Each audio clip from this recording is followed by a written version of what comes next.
in the 20 years since the second edition, was there any event or series of events that really stood out for you, that you felt really changed the field of race and ethnic studies? Well, I'm not so sure that there was a singular event. There was an accumulation of different, more dramatic events as well. Certainly for political history, it was the election of our first black or quote-unquote multiracial president.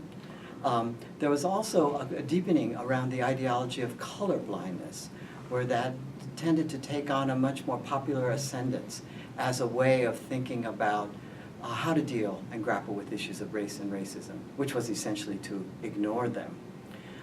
Within racial theory as well, there were developments within intersectionality of looking at how race articulates with other axes of stratification and difference, such as gender and class and sexuality.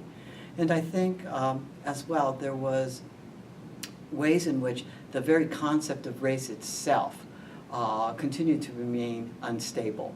And particularly within the genomic sciences and within biomedical research, we saw really the kind of reinscription of race as a biological concept.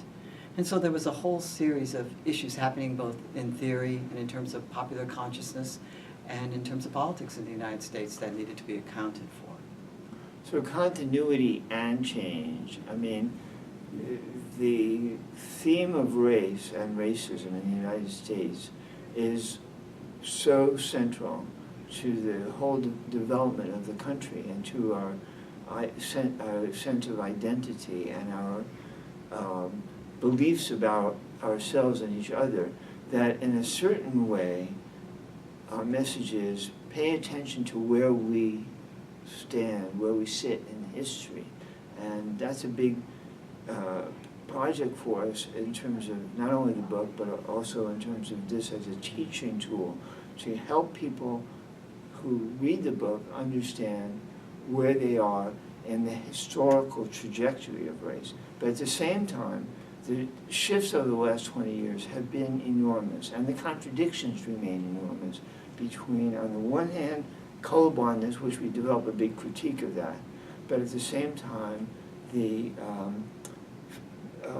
continuing racial violence, heightened racial inequality, emergence of new racial categories, Islamophobia, issues like that, as well as Michael was saying, the genomic question, rebiologization of race, race on a global scale, race, war, and peace, those kinds of issues.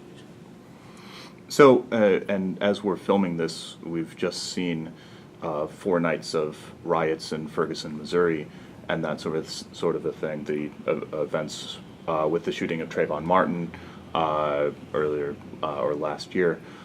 So these sorts of events, you are not surprised by the fact that they continue to recur kind of over time. No, there is a continuity with respect to these issues, particularly around racial violence. It is heightened by the fact that there continues to be persistent forms of structural inequality, persistent forms, for example, of residential segregation, and also an increasing sort of militarization of the police itself as well that could be exacerbating the problem, along with the ways in which other institutions are culpable with respect to these persistent problems. Now, what disturbs us a bit too is the ways in which these incidents sort of flare and are quickly forgotten. It's as if there's a moment in which they occupy the media's attention and our popular consciousness, but it doesn't always sort of precipitate a more deep and enduring kind of conversation, much less sort of soul-searching and a quest for new forms of policies in which we can substantively address these issues. And so that's the tragedy, is a kind of always recurring cycle of these things, always having them flare and then quickly dissipate from our vision. Racism remains a horror in the United States, a horrific fact of life. One black death at police hands every day. Ferguson, Michael Brown, that's just one thing. Aaron Davis, Trayvon Martin, these are the most prominent cases, but there's a constant harassment of black folk, of immigrants. There's a whole police state being organized,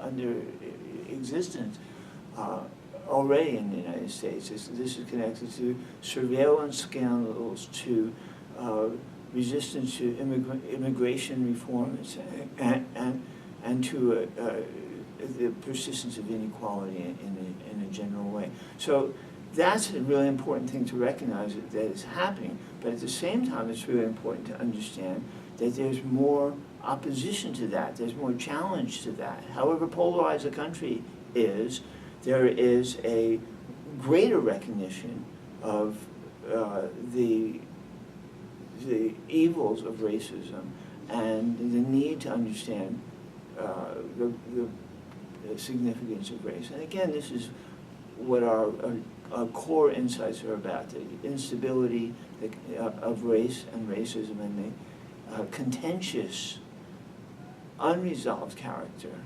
of racial politics in the United States. This is a book about, beyond anything else, it's a book about the politics of race and the centrality of political struggle over race in the United States.